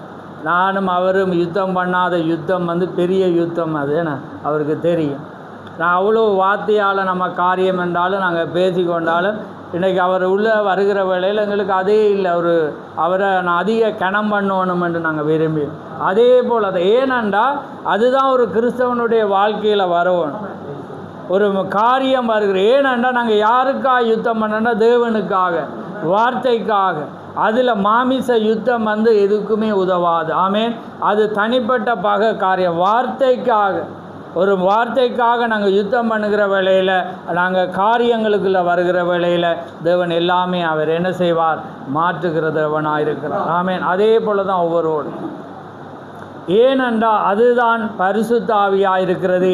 ஒரு காரியத்துக்குள்ளே அவர் வருகிறது, அதான் அந்த அடைக்கல பட்டணம். பழைய ஏற்பாடில் மாதிரி அவர் வச்சிருக்கிறார். ஒரு மனிதன் தற்செயலாக ஒரு கொள்ளையோ எதை செய்தாலும் ஓடி வந்து அந்த அடைக்கல பட்டணத்துக்குள்ளே உள்ளே வந்துட்டானண்டா அவனை யாரும் தொடையலாம். இன்றைக்கி மகத்தான அடைக்கல பட்டணம் இயேசு கிறிஸ்துவாக இருக்கிறார். ஆமே, ஒரு மனிதன் அதுக்குள்ளாக வருகிற வேளையில் எதையுமே எந்த ஃபைலையும் கிண்டேலாது. ஆமே, அதுக்குள்ளாக ஒரு மனிதன் வருகிற வேளையில் அது மறதியில் அங்கே போகணும். இதுதான் உண்மையான காரியம். அதுக்கு எது காரணமெண்டா எங்களுக்குள்ள கனி வரணும். ஆமே, பரிசுத்த ஆவி இருந்தால் தான் அந்த கனி இருக்கும், அந்த சாந்தம் இருக்கும், அமைதல் இருக்கும், நீடிய சாந்தம், நீடிய பொறுமை, நற்குணம், தயவு எல்லாமே எப்போ வருமெண்டா கனி இருந்தால் தான். அப்போ எல்லாமே மறந்துடும். அப்போ எல்லாமே அங்கே அன்பாக இருக்கும். ஒருவரை காணும்போது இன்முகத்தோட மகிழ்ச்சி இருக்கும். பின்னால் குத்துற மாதிரி நாங்கள் கதைக்க மாட்டோம். ஆமென், நாங்கள் அன்போடு நாங்கள் அரவணைப்போம். ஏனண்டா இதுக்கு எல்லாமே எங்களுடைய பொல்லாத குணம் இருந்தால் ஒரு நாளும் அதை இருக்காது. நாங்கள் அடுத்த கணமே மறந்துடுவோம். ஆனால் தேவனுடைய ஆவி வந்தால் உங்களை கணம் பண்ணுகிறதுல நாங்கள் எவ்வளோ முக்கியத்துவம் கொடுக்கணுமோ அதுதான் தேவனுடைய காரியமாக இருக்கும். ஆமேன், அதுதான் மேன்மை உள்ளதாக இருக்கும். ஆமேன், அதனால் நாங்கள் தேவனுக்குள்ளால் ஒரு ராப்போஜனத்துக்குள்ளாக நாங்கள் வந்திருக்கிறோம். ஒரே வார்த்தையை நாங்கள் விசுவாசிச்சு. ஆமேன், அதனால் தேவனுடைய வார்த்தையை நாங்கள் பெற்றுக்கொள்கிறதுக்கு முன்பாக எங்களை ஆராய்ந்து பார்ப்போம். ஆமேன், தேவனுடைய வார்த்தையோடு எங்களை ஆராய்ஞ்சு பார்ப்போம். எங்களை மாற்றிக்கொள்வோம். எங்களுடைய வாழ்க்கை, எங்களுடைய எல்லா காரியங்கள் மாறி இருந்தால் எங்களை மாற்றுவோம். நான் ஒரு கிறிஸ்தவனாக ஜீவிக்க நான் விரும்புகிறேன் என்று நாங்கள் எங்களை மாற்றணும். எல்லா வாழ்க்கையில் கெட்ட பழக்கம் இருந்தால் அதை நாங்கள் மாற்றிக்கொள்ளணும். நாங்கள் அதோடு நாங்கள் தேவனுக்குள்ளால் நாங்கள் கடந்து செல்லலாது. ஆமென். எங்களை மாற்றணும், எங்களோட உடுப்பை மாற்றணும், எங்களோட செயற்பாடுகள் மாற்றணும். எங்களோட வாழ்க்கையை மாற்றுற வேளையில் தான் தேவனால் உள்ளே வர முடியும். ஆமென். எங்களோட குணத்தை மாற்றாமல் ஒரு நாளும் வர முடியாது. அதான் சொல்கிறார், நீங்கள் பண்டிகை குளிப்பாட்டி உடுப்பு போட்டு வச்சாலும் அது என்ன செய்யுமா, சேத்த கண்ணோன்னு ஓடிடும். அப்போ அவர் சொல்கிறேன், நீங்கள் பண்டிகை நீங்கள் மாற்றி வேலையில் பண்டிகை சுபாவத்தை மாற்றணும். புரியுதா உங்களுக்கு? அதே போல தான் நீங்கள் ஒரு ஞானஸ்தானம் கொடுத்தோ அல்லது சபைக்கு வர்றதுனால ஒரு கிறிஸ்தவன் ஆகலாம். உங்களோட சுபாவமே மாறணும். அப்போ உங்களுடைய தேவனுடைய சாயலும் தேவனுடைய ரூபம் உங்களுக்குள்ளே வரணும். அந்த தேவனுடைய சாயலும் ரூபம் உங்களுக்குள்ளே வரணுமெண்டா தேவனுடைய ஆவி உங்களுக்குள்ளே வரும். தேவனுடைய ஆவி வந்தால் தான் அது நித்திய ஜீவனை கொடுக்க முடியும். ஆமென். அதுதான் அன்பு செலுத்த வைக்கும். தேவனுக்குள்ளால் நாங்கள் ஓட செய்கிறதா இருக்கிறது. ஆமென். அதனால் கர்த்தர் உங்களை ஆசீர்வதிப்பாராக. நாங்கள் ராப்போஜனத்துக்காக நாங்கள் ஆயத்தப்பட போகிறோம். நீங்கள் உங்களை தகுதிப்படுத்தி கொள்ளுங்கள். என்னால் உங்களை தகுதிப்படுத்த இயலாது. தேவனுடைய வார்த்தை ஒன்று தான். திகர் சொல்கிறார், நீங்கள் ராப்போஜனத்துக்கு வந்து ராப்போஜனத்தை அசட்டை பண்ணி எடுக்காமல் போனாலும் தவறாக இருக்கிறது. அதே நேரத்தில் நீங்கள் தவறாக இருந்து கொண்டு எடுப்பதினாலும் நீங்கள் தேவனுக்கு பதில் சொல்ல வேண்டும். அப்போ உங்களுக்கு ஒரு கேள்வி வரும், அப்போ நான் என்ன செய்ய? அப்போ தேவனுடைய சமூகத்தில், ஆண்டவரே உங்களுக்குள்ள குற்ற உணர்வு வந்து என்ன மன்னியும். ஆமே, நான் இனி அதை செய்ய மாட்டேனண்டா அது எல்லாமே மறைந்து போகும். ஒருவேளை நீங்கள் ஒருவரோடு ஒப்புரவாகாமல் இருந்தால், ஆண்டவரே நீர் இந்த தருணத்தை தாரும், நான் இந்த இடத்தை விட்டு கடந்து போய் நான் அவனோட சமாதானமாவேன். அல்லது நான் ஒருவனுக்கு தீமை செஞ்சிருந்தா, ஆண்டவரே நான் இந்த இடத்துல நான் இதை எடுக்க விரும்புகிறேன், ஆனால் நான் இதை சீர்படுத்தாமல் இருக்கிறேன், ஆனால் என்ன உயிரோடு வச்சா நான் அவனை அதை சீர்படுத்துவேன்னு நீங்கள் சொன்னால் அவர் மன்னிக்கிற தேவனாக இருக்கு. அதனால் தேவனுடைய வார்த்தையில் வல்லமை உண்டு. ஆமென். அவர் ஒருவரே பாவங்களை மன்னிக்கிறவராயிருக்கிறார். அவருக்கு மாத்திரம் அங்கே இருக்கு. நீங்கள் எப்படிப்பட்ட பாவியாக இருந்தாலும், அதான் எப்படிப்பட்ட பாவியை அவர் மன்னித்த தேவன். அவர் என்ன சொன்னாண்ட, இனி செய்யாது. அவர் சொன்னார், இனி செய்யாது. பாருங்கள், மகதலேனா மரியா, அவளுக்கு தான் தன்னுடைய உயிர்த்தெழுதலை முதலாவது வெளிப்படுத்தினான். பாருங்கள் எப்படிப்பட்ட பாவி. தீர்க்கதரிசில 9 வகையான பிசாசு அவளுக்குள்ளே இருந்தது. அப்போ பாருங்கள், அப்படிப்பட்ட அந்த ஆவிகளை துரத்தின அந்த ஸ்திரீயை தான் தேவன் முதலாவது தன்னை உயிர்த்தெழுதலில் வெளிப்படுத்தினார். ஏன்னா அவள் அதிகமாக நேசித்தாள். அப்போ பாருங்கள் அதே காரியத்தை தான் நீங்கள் பாவி என்று நினைச்சு நீங்கள் விலகாதீங்க. பாவத்தை மன்னிக்கிற தேவனாக இருக்கிறார். அதனால தான் வேதம் சொல்லுது, நான் பாவியை ரட்சிக்கவே நான் வந்தேன்னு. அதனால தான் அந்த உவமையில் அந்த பாவம் மன்னிக்கிற அந்த எண்ணெயிட குடத்தை வச்சு சொல்கிறார், யாருக்கு அதிகமாய் மன்னிக்கப்பட்டதோ அவனே அதிகம் நேசிக்கிறவனாயிருப்பான். அதே போல் நீங்கள் அதிக தவறு உள்ளவளாக இருந்தால் அவங்கள தான் தேவன் நேசிக்கிறார். ஆமென். அதுக்கு காரணம் வந்து நீங்கள் அவரை தேடி வர்ற வேளையில் அவர் மன்னிக்கிற தேவன். அப்போ அதனால தான் நீங்கள் மன்னிக்கிறதுக்கு அவர் இன்னும் தேவனாக இருக்கிறார். ஆனால் நீங்கள் அதை விட்டு வாங்க, அவர் மாத்திரம் ஜீவன். இல்லாட்டி நீங்கள் இதை தவற விடுவீங்கண்டா ஒரு நாள் நியாய தீர்ப்பு வருமானால் யாருமே உங்களை தப்பிவிக்க இயலாது. அது நீங்கள் நினைக்கலாம் செத்தப்புறவு தெரியாண்டு, ஆனால் தேவன் வந்து உங்களை அணுவாக உடனல்ல. இன்றைக்கு கழுத்தை வெட்டினோன்னு தெரியாண்டா பரவாயில்ல, அது யாரும் கெட்டவனாகவே இருப்பான். ஆனால் தேவன் என்ன செய்கிறா, அவங்களுக்குன்ற ஒரு காலத்தை கொடுத்து, ஏன்னா அவங்க நெருப்பில் போட்டாலும் எரிஞ்சு போகாமல் அதிலே வெந்து இருக்க ஒரு காலத்தை வச்சிருக்கிறான். அப்போ யோசித்து பாருங்கள், தண்ணி இல்லாமல் இப்போயே பிரசங்கி இவ்வளோ அப்படி தண்ணி தாகம் கேட்டுட்டு இருக்கு. அப்போ பாருங்கள், அப்படி ஒரு வெப்பமான ஒரு சூழலில் ஒன்று இல்லாட்டி, அதான் லாசர் ஐஸ்வர்யவான். பாருங்கள், அவன் கேட்குறான், எனக்கு தாகத்துக்கு தண்ணி ஒரு அவனோட நுனி விரலில் இருந்து ஒன்றாவது எனக்கு தாகம். அவர் சொல்ல, அவங்களுக்கும் ஒரு பிளவு உண்டு, அவங்க வரையலாம். அப்போ அவன் சொல்கிறான், எனக்கு 7 சகோதரர்கள் இருக்காங்க, இங்கேருந்து லாசர் வானப்போ. அவர் சொல்கிற, உயிரோடு அங்கே தீர்க்கதரிசிகள் இருக்கும்போது இங்கேருந்து மரித்தவன் போய் சொன்னாலும் அவங்க செவி கொடுக்க மாட்டான். புரியுதா? தேவன் ஒரு தீர்க்கதரிசியை வைத்து எல்லாமே செய்கிற தேவன். அப்போ நீங்கள் முன்குறிக்கப்பட்டனா எவ்வளோ உங்களுக்கு பாடி விவரித்து நீங்கள் அழுது உங்களுக்கு எதை சொன்னாலும் விளங்காது. ஆனால் நீங்கள் முன்குறிக்கப்பட்டால் அந்த வார்த்தை உங்களை இழுக்கும். ஆமென். அந்த வார்த்தை உங்களை கவர்ச்சிக்கு கொண்டு வரும். ஏனென்றால் அந்த வார்த்தை தான் நீங்கள் ஆதியில் கேட்ட சத்தமாக இருக்கு. நீங்கள் ஆதியில் அவரோடு இருந்தபடினால் அந்த வார்த்தை வர வர அது உங்களை ஆயத்தப்படுது. இல்லாட்டி நீங்கள் வெறுமனே வருவீங்க, நல்லா பிரசங்கிக்கிறாங்க, நல்ல நிறைய போதர்கள் பிரசங்கிச்சாண்டுவீங்க, ஆனால் அது ஜீவனை கொண்டு வரான்.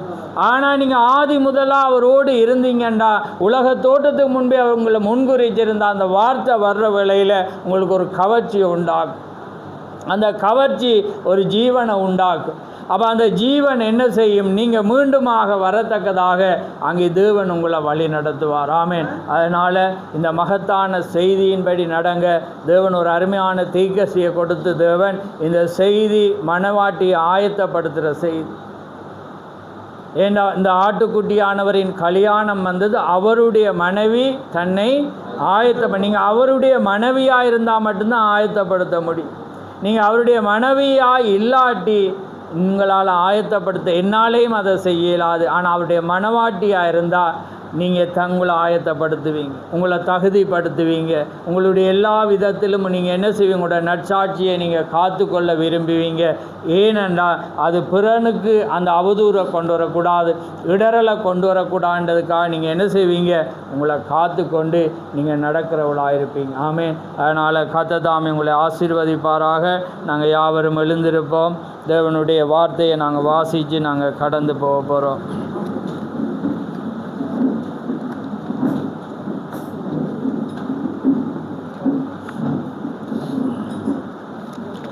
நாங்கள் 1 கொரிந்தியர் 11ஆம் அதிகாரத்தை நான் வாசிக்கிறேன்.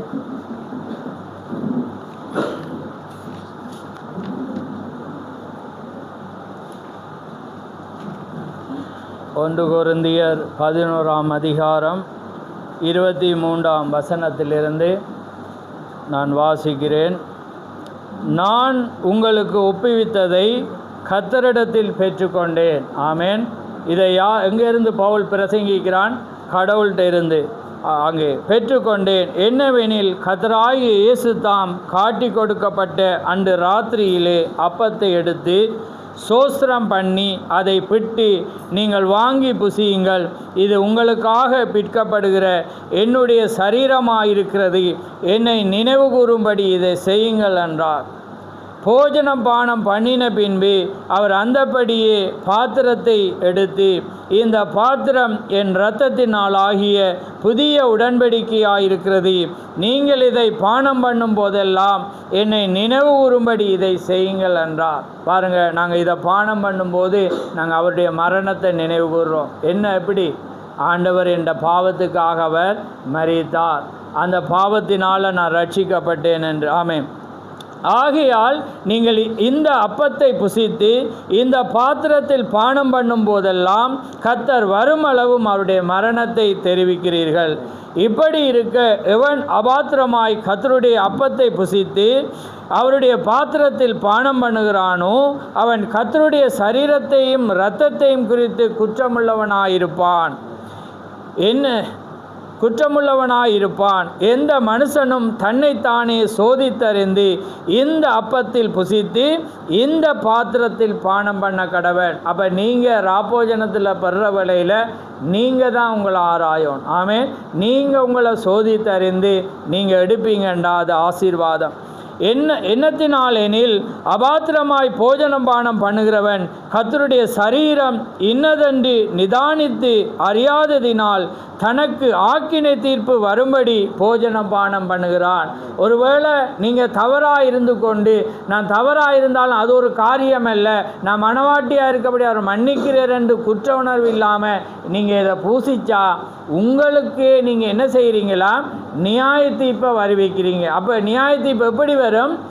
உங்களில் அநேகர் பலவீனவர்களும் வியாதி உள்ளவர்களுமாய் இருக்கிறார்கள், அநேகர் நித்திரையும் அடைந்திருக்கிறார்கள். நம்மை நாமே நிதானித்து அறிந்தால் நாம் நியாயம் தீர்க்கப்படும். அப்போ பாருங்கள், நீங்கள் இதை நான் சரியென்று நினைச்செடுத்தா உங்களுக்குள்ள பலவீனம் வரும், உடம்புல ஃபிட் இருக்காது. நீங்கள் சொல்லுவீங்க எதை செய்தாலும் எனக்கு சரியில்லை. அதே நேரம் என் உடம்பில் என்ன இருக்கும்? வியாதி இருக்கும். அப்போ அது எல்லாமே என்ன செய்யும் வரும். என்ன காரணம்ண்டா நீங்கள் அபாத்திரமாக பெறுறீங்க, தேவண்ட காரியத்தில் நீங்கள் பெறுறீங்கன்றது அர்த்தம். ஆமேன். நம்மை நாமே நிதானித்து மேலே வாசிக்கிறேன். தனக்குத்தானே ஆக்கினை தீர்ப்புபடி போஜனம் பண்ணுகிறான். இது நிமித்தம் உங்களில் அநேகர் பலவீனரும் வியாதி உள்ளவருமாயிருக்கிறார்கள், அநேகர் நித்திரையும் அடைந்திருக்கிறார்கள். நித்திரை என்ன திகசுரர் மறிக்கக்குள்ள செத்து சவக்கடங்கள் அர்த்தமல்ல, ஆவிக்குரிய மரணம். நீங்கள் நல்லா இருந்திருப்பீங்க ஒரு காலத்தில், ஆனால் இன்றைக்கு பார்த்தீங்கன்னா உங்களோட வாழ்க்கை முறை வித்தியாசமாக இருக்கும். நீங்கள் ஆவியில் ஒரு காலத்தில் சரியாக ஓடி இருப்பீங்க, ஆனால் இப்போ பின்வாங்கி போய் உலக அலங்கரிப்பிலிருந்து, உலக காரியத்திலிருந்து, உலக பொருளாசையிலிருந்து எல்லாமே உங்களுக்குள்ளே இருக்கும். அப்போ நீங்கள் ஆனால் ட்ரை பண்ணுவீங்க, ஆனால் உங்களால் வரையிலாமல் இருக்குது. என்ன காரணம் என்றால் நீங்கள் மறிச்சிட்டீங்க. மறித்தவனை உள்ளே கொண்டு வரையிலுமா? கொண்டு வரையில. அப்போ அது கொண்டு வரணுமெண்டா உங்களோட தவறுகளை நீங்கள் என்ன செய்யணும்? உணரணும். எங்கே விட்டீங்களோ திகசுவா எந்த ஜங்ஷனில் அவரை விட்டீங்களோ நீங்கள் அங்கே வரணும். அப்போ அந்த ஜங்ஷன் என்ன? எந்தெந்த பாவம், எந்தெந்த தவறை விட்டீங்களோ, எந்தெந்த ஒரு காலத்தில் ஆவிக்குரியவனாக இருக்கும்போது எந்தெந்த தவறை செய்யாமல் இருந்துட்டு இப்போ எந்தெந்த உலக காரியமெல்லாம் அவங்களோட வாழ்க்கையில் வந்துச்சோ அதையெல்லாம் நீங்கள் மாற்றாமல் நீங்கள் மீண்டும் ஜீவனுக்கு வர இயலாது. புரியுதா உங்களுக்கு? இதுதான் இதனுடைய வெளிப்பாடாக இருக்கிறது. நம்மை நாமே நிதானித்து அறிந்தால் நாம் நியாயம். அப்போ நீங்கள் உணரணும், நான் ஏன் எனக்கு பலவீனம் இருக்குது, ஏன் எனக்கு வியாதி இருக்குது, ஜெபிச்சாலும் சுகம் கிடைக்கல, காரியம் என்ன, நான் எப்பயுமே பலவீனமாக இருக்கேன்டா நீங்கள் நிதானித்து பார்க்க. ஆண்டவரே, நான் எங்கே தவறு விட்டேன், நான் மிஸ்டேக் பண்ணினேன், நான் எங்கே உம்மை விட்டு விலகி போனேன். நீங்கள் அதை சீர்படுத்தி கொண்டு வந்தால் அது சரியாகும். அதுக்காக வியாதி பெற எல்லாரும் இதால் என்று நான் சொல்ல வரையில், வியாதி பல வழியில் வருமென்று நான் ஏற்கனவே பிரசங்கிச்சிருக்கிறாமே. ஒன்று என்னத்துக்கு வரும்? தேவண்ட நாம மகிமைக்காக வரும். இன்னொன்று பாவத்தின் விளைவாக வரும். இன்னொன்று சோதனைக்காக வரும். தீர்க்கதரிசி 3ஐயும் பிரசங்கிக்கிறேன். ஒன்று சோதனைக்கு, யோபுக்கு சோதனை, அவன் நீதிமான் என்று காண. பாவத்தின் விளைவுக்கு வந்தது ஆகாப்பிலிருந்து நிறைய பேருக்கு பாவத்தின் விளைவு.